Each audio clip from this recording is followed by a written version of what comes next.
Magandang araw! Magbalik-aral tayo sa iba't ibang gamit ng pangalan. Simuno o paksa.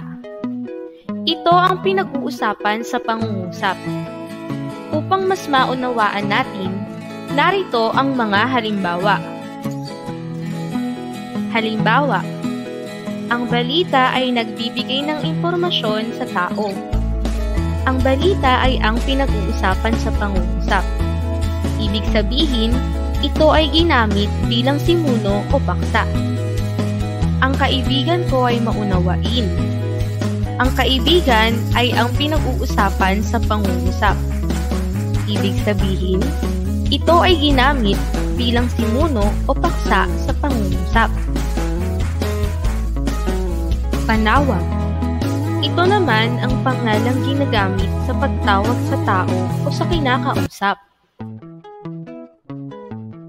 Halimbawa, Itay, nanalo ako sa paligsahan sa takbuhan sa aming paaralan. Ang pangalang Itay ay ang panawag, sapagkat ginamit ito bilang pantawag sa taong kinakausap. Kaninong bola iyan, Maria? Ang pangalang Maria ay ang panawag sa pangungusap, sapagkat ginamit ito bilang pantawag sa taong kinakausap. Kaganapang pansimuno. Ito ang pangalang nasa bahaging panagduri. Ang simuno at kaganapang pansimuno ay tumutukoy sa iisang pangalan lamang. Halimbawa, si Shelo ay mahusay na manlalaro sa pagtakbo. Ang pangalang Shelo na nasa simunong bahagi at pangalang manlalaro na nasa panaguring bahagi ng pangungusap ay iisa lamang. Ibig sabihin, ang pangalang manlalaro ay ginamit bilang kaganapang pansimuno. Si Leia ay masipag na mag-aaral.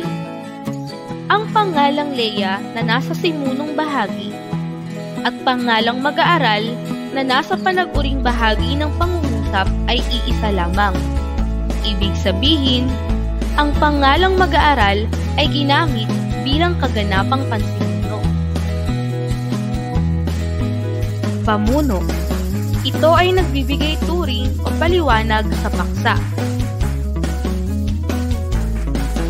Halimbawa, sina Ana at Joey, ang magkapatid, ay magaling maglaro ng tennis.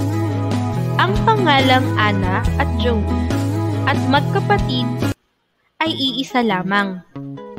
Parehong makikita sa simunong bahagi ng pangungusap. Ibig sabihin, ang pangalang magkapatid ay ginamit bilang pamuno sa pangungusap. Si Maria, ang aking ina, ay masaya sa aking nakamit na mga medalya. Ang pangalang Maria at ina ay iisa lamang. Parehong makikita sa simunong bahagi ng pangungusap.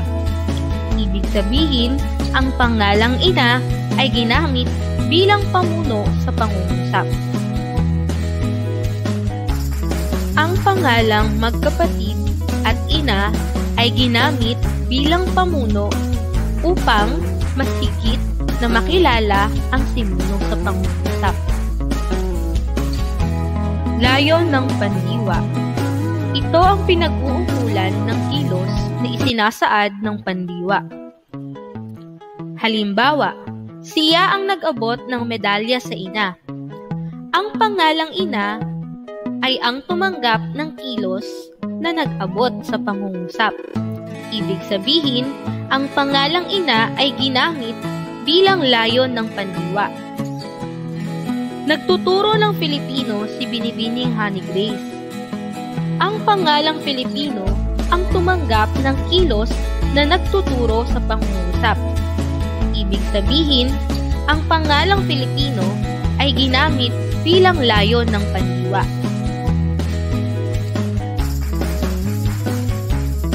Layon ng pang-ukol.